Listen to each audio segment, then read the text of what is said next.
less than 50 days to the 2021 Anambra governorship election, that's in southeast Nigeria. Stakeholders, including the candidates, are intensifying efforts to mobilize as many voters as possible for a successful poll. According to Nigeria's Electoral Commission, INEC, the final list of candidates will be published on the 7th of October 2021 as provided for in the timetable and schedule of activities for the election.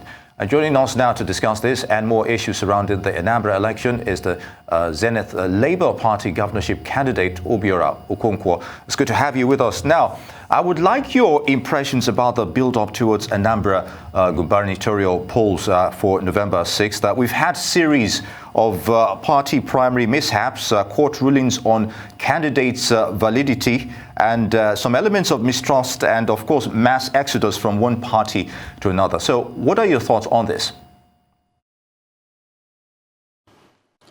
Thank you very much. I am glad to be here with you today. You're absolutely right. The selection process has been very flawed, and it has put really a whole lot of confusion before the people of Anambra State. But I think now it seems that the momentum is coming up gradually, but it's clear, right, really, that some parties are very, very careful. It's a tactical game. It's not your usual fanfare politics where you have a lot of people rolling out the drums and so on and so forth. But you see, one thing about this is that the date waits for nobody. Come November 6th, the election has to be conducted for those who are prepared and ready for it. So on our own side as Zenith Labour Party, it's relatively a new party in this state, but we're doing everything we need to do to consolidate on our grassroots structures, to expand our membership, and also acquire a whole lot of support groups that are already made and waiting. So I think that these are the things we're involved in doing, and we're preparing, obviously, for the election proper. Right. So when you take into consideration the parties like APGA, PDP, and APC, do you think ZLP stands a chance in the November 6th elections? Well, you know, as much as I strongly believe that it's only God who gives power to whom he wants and who he wants to give, I think eventually at the end of this exercise, he will have the final say. But as of opportunities, I don't think that any other party has any opportunity except from Zenith Labour Party. You talked about APGA. They had actually performed woefully, 16 years in office. There's nothing much to show for it. So the people of Anambra, I'm sure, are determined not to pay them back with another tenor, because it should be another tenor of wars and uncertainties. That's about APGA. Then the other big party, PDP, surely they are not in the race. They are not in the context as much as APGA. So, I mean APC. So these three major parties, they will be battling with their own internal crisis, the issues in court. There's no certainty of who the candidate is. By the time they will be over this, Zenith Labour candidate, that's my humble say, would have been announced the winner of the election. So I think we are very, very confident. It's no more really about big names, big parties. It's just about who the candidate is. Anambra people, given a fair chance and opportunity, they know who to vote for. They know who has integrity, they know who has a pedigree, they know who is coming to work for the people and not for himself. They know who has no godfather. They have made up their mind that this is no more time for somebody to just install somebody as a governor. A lot of people are aggrieved. So we are having a coalition of all the aggrieved politicians, and by extension, the entire number of people who are unhappy with what is going on now. So it is clear that they need somebody who will come and make Anambra a model state. From my antecedents, from the things I have done that are evident, practically you can see, They think that I am the person. Very good, Mr. And we're waiting for Okonkwo. we're waiting for them to justify that on the election day. All right, good, Mr. Okonkwo. Now, still talking about the people themselves, from your observation, what would be the most apparent expectations from the public of the region on the current crop of candidates vying for governorship, you're being one of them as well? Well, you know, from my own field findings, a couple of things are very critical to Anambra people now. They want an independent candidate who has a mind of his own, who is not being propelled or propped up by any godfather, whether it's government in power, the APC, or government in Anambra State, the ABGA, or even some other stakeholders in PDP. I'm sure you know who they are. They want an independent-minded candidate. That's me. They also want somebody who has achieved a couple of things in life, because when you come and tell people you have to create wealth, you have to give employment, you have to make life for them better, they want to be convinced that the person who is saying that has already been able to solve these problems one way or the other in his or other aspect of life. So we fit into that category. They also want to be sure that somebody is coming to be governor of Anambra State is not at all somebody who is coming there to look for a job. Some of the people we are contesting within the three political parties, they have no job. The only job they know is politics. So Anambra people don't want those people who are coming in to look for a job. They want professionals who are in politics. They don't want professional politicians. So they are looking forward to that. And beyond that, they also want somebody who is coming to do what he says he will do. And it has to be that person who has in the past said something and has gotten it done. In all of this, these are the things we have going for us, and that gives us a great advantage above every other person. We have proven evidence of what we can do. They trust our word, they believe us. It's not a typical political rhetoric. We have made our 10-point agenda known to them, and they are very practical, because each and every one of those agendas are things we are doing every day of our life in our own personal capacity, where we're just looking a position in a public service to have a bigger platform like governorship, to be able to do it with just policy for the benefit a whole lot of other people. So Anambra people will say that this man is not coming for himself, because if it's about me, I should have been very happy and comfortable in my own private life. But I'm coming for them to help them make life better. Now, let's talk about the Anambra people and your agenda for them. Can you elaborate a little bit more? Because you talked about your 10-point agenda. Perhaps you can elaborate a little bit more on what your plans are for the Anambra people.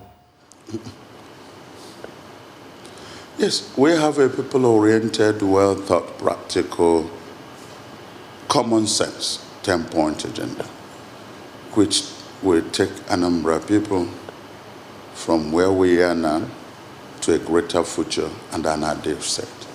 It covers all aspects of life, from rural infrastructural development, from urban renewal, education, human capital development, creating jobs.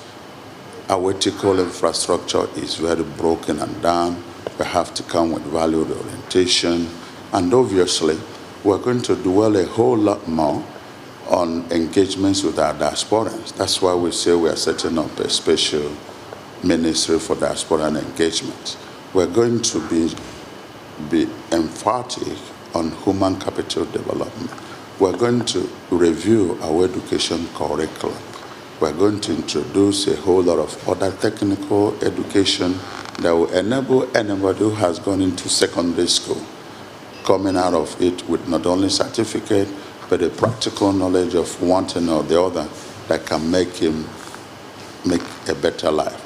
And this we have already signed with my foundation, an MOU with Celestial Fathers of John Bosco. They have done this in India. In the last few years, they had trained over 500,000 Indian youth in different scales and areas. And you know what? 70% of these people are export laborers from India. We are bringing them into Anambra State. We're already working with them, but if it pleases God to make us governor, we will expand that in so many areas. You see, for us to create wealth, you need a whole lot of capital. We are going to have a transparent governance, and for that reason, we're expecting a whole lot of foreign direct investment. I mean, foreign direct investment. Our people are very, very resourceful. With that, we should be able to create an economic relationship with the southeastern states. We're looking at a territory, even going as far as the former eastern region, to see how we can integrate our interests together, have a common infrastructural development fund, and obviously create a kind of economic union. So we think that with these infrastructures, we're a great state of commerce. We don't have seaport, we don't have inland port, and for that to be done, you need huge infrastructural development. We know that we have a whole lot of ecological problems. As we speak today, we have over 250 ecological sites in Anambra State. It's really messing us up. We don't have big land mass. We have to recover our land as much as possible. And because of our disadvantage in land, we're going to dwell on a whole lot of technologies and then agro-allied industries to add value in agriculture, create infrastructural links with neighboring states like Benue, so we should have some off-take products coming in from there. So with all these, I think you cannot do without security. Peace and security is very, very important. Most of our youths are engaged in all these things because there's no work for them, there is no guidance, and then, parents are hopeless. So we think that with the jobs creation, we have to engage our youths. And besides, they need a role model. They need somebody who will tell them, hey, young man, young girl, look at me. I know situation is hard, but you can't get out of this with bad behavior. You can be as good as I am, and you can be better. These are already things we are doing. We are doing that in our community, we are doing that in our neighboring towns, and it's working for us. So with a position as a governor, we should be able to make sure this gets to a larger number of people. All right, Mr. OKONKWO, if I may take you back earlier when you talked about an independent-minded candidate, realistically, you're still bound to party norms and characteristics. So how will you balance the two and your service to the people if elected? Well, even that's one of the advantages that we have. Our party is not such a bogus big party with a whole lot of burdens and interests and stakeholders. It's not that large. So we'll be able to manage the interests and the expectations of the party members who are more or less Anambra people. So whatever you do for them, you're also doing it for Anambra people. So these are part of the advantages we have and we're putting on the table. Right, so I want to quickly take you back to a statement that you made a few weeks ago regarding Anambra. You said Anambra is yet to recover from the politics of godfatherism. I think that was in a recent interview that you did with one of the daily publications. I wanted you to elaborate a little bit more on what you were referring to. Well, obviously, you recall 2003. The saga of godfatherism, even as late as 2013, when the current governor came into power, there was a big battle between his godfather and himself. You remember the issue of 7 billion naira expensive fund that brought about a rift, and that rift brought about the big fight in 2017 for the return of this government in power. And actually, it was like Anambra sold everything they had for the governor to fight his godfather, who was bent on putting another candidate. We're still suffering from that. It crippled the economy. And in the case of 2003, you remember the fight, the bars and the gates, we lost a whole lot of infrastructure. We suffered a whole lot. We had a governor who never rested, who never settled down to do his job. All these things are nightmares for Anambra'S people. We don't want to go back to that story. So the Godfather issue is really what Anambra people have said. No more and never, never, never again. Indeed, Mr. OKONKWO. Now, I would like your thoughts on the electoral umpire INEC's role in the build-up towards the November polls. How would you assess its performance and your expectations during and after the elections proper? Well, this is a standalone election. INEC, we expect, should be a good umpire. They have been improving from day in, day out. There is no perfect situation as long as human beings are involved. But I expect INEC to know that this election is very there. It's an acid test for what will come in 2023.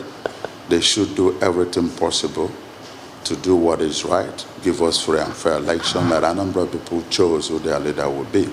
So that's my expectation. And again, my advice is that they should be careful. Any technology that they're not sure of, this might not be the right time to test it. Let them stick to what they know can work. And with that, the election might be smoother and seamless. So that's my advice. All right, then, we're going to have to leave it here. Thank you very much, OBIORA OKONKWO, the Zenith Labour Party governorship candidate for Anambra State. Many thanks.